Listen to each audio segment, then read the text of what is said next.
Hi, I'm Terry Virts, and I want to talk about floating in space. One of the first things that you need to realize when you get into space is that even though you feel like you're falling, you're not. You can let go and you float. It's not a problem. It's something you really have to train your brain to think about. Another thing that you need to learn when you first get into space is how little force is required to move you. And another cool thing is you could be on the ceiling.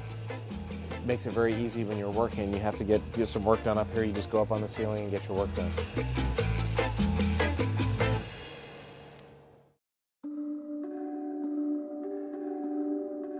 Our team of scientists is busy getting their experiment ready for launch. At the same time, NASA is preparing the space scientists who will operate the experiment aboard the International Space Station. So as astronauts on board the space station, we are the hands and eyes of the researcher. They are telling us how best to do the science, but it's up to us to make sure that science runs correctly. Astronauts train all over the world, including at NASA's Johnson Space Center in Houston, Texas. Here, they learn not just how to live in space, but also how to conduct science in microgravity. So many folks ask, how much training did you do before launching to the space station? And the answer is many years. So we trained in a lot of big areas. Number one is systems on board the ISS, robotics, how to do spacewalks, and actually science itself. Now, we don't learn about a lot of the science experiments we're doing until we get up there, but what they are teaching us is scientific techniques. The techniques astronauts learn range from using tools like pipettes and microscopes in microgravity to operating scientific hardware aboard the space station. For example, we study combustion aboard the station because it behaves differently in microgravity. You wouldn't want fire to get free inside your home in space, though, so we've created special facilities to contain it. If it looks complicated, it's because it is. And it's just one of the pieces of equipment astronauts must master before they go to the space station. Hi, I'm Tracy Neff, and this is Sharon Ranke, and we're in PDL2 right now, and we're down here at JSC to do the fluids and combustion facility training for the combustion integrated rack and the fluids integrated rack. So basically, PDL2 is a mock-up of the US lab. Since 2008, we've been coming down and training all of the crew members who will do payloads on the space station. We've been training cosmonauts as well. How many crew do you think you've trained at this point? Probably 50, probably over 50 crew members we've trained. Today, Tracy and Sharon are back at work with a former student, NASA astronaut Mike Fink. This isn't Mike's first rodeo with the station, or this equipment for that matter.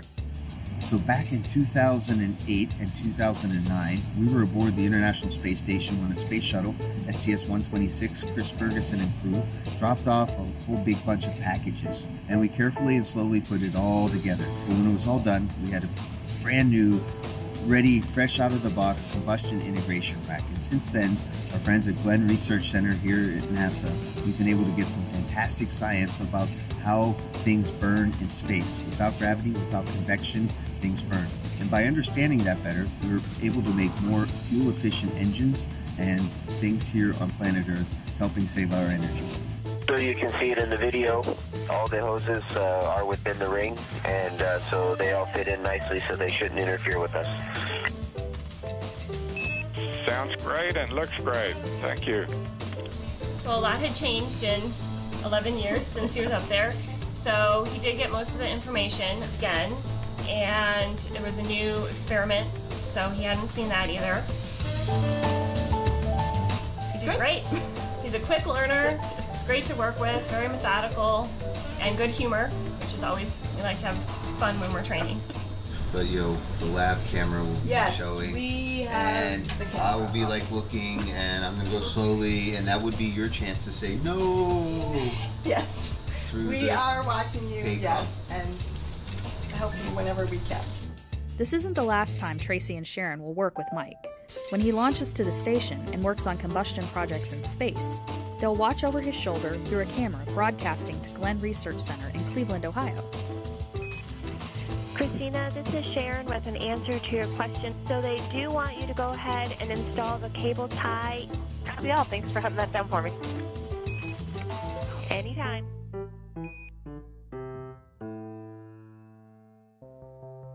Being able to operate and maintain the space station while conducting crucial research could get overwhelming. Luckily, astronauts have strong support teams on the ground and often develop personal connections to the research. I was so impressed at the different things we'd be working on, cancer or Parkinson's or even Alzheimer's disease. So as a physician, these meant a lot to me. These personally were very important experiments that we needed to do. But in all honesty, the entire crew, not just myself as the physician, were excited about working on these experiments. You get a little nervous at first as you begin to pipette or even utilize a microscope, which I hadn't used in years. But you quickly learn because you realize how important it is to the science, and the investigators and scientists running you through all these experiments were fantastic and just walked us through it every step of the way. Yeah, just keep us posted, but Drew and I are ready to continue ops. Good working with you guys today, and I'll see you soon. We got here on a Thursday, and it's currently Sunday.